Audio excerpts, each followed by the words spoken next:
As what I have said in your last question, my duties as secretary is to face all the kinds of clients, even whatsoever attitude they have. And as secretary of a dean, I need to organize all the files and data here in our department so that all the students that will enter here and ask any information, it's easy for me to entertain them. Next is, if you will be given the chance to change your profession, what it is and why?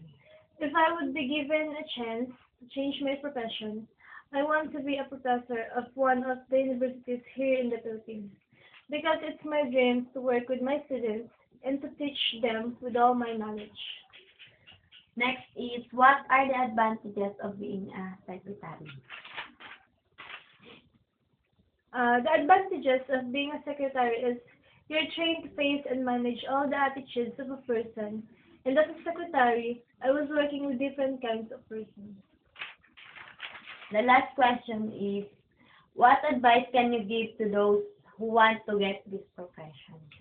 I think the best thing that I can advise to those persons or students who want to get this profession is put all the patience and the love to your work and do your work professionally.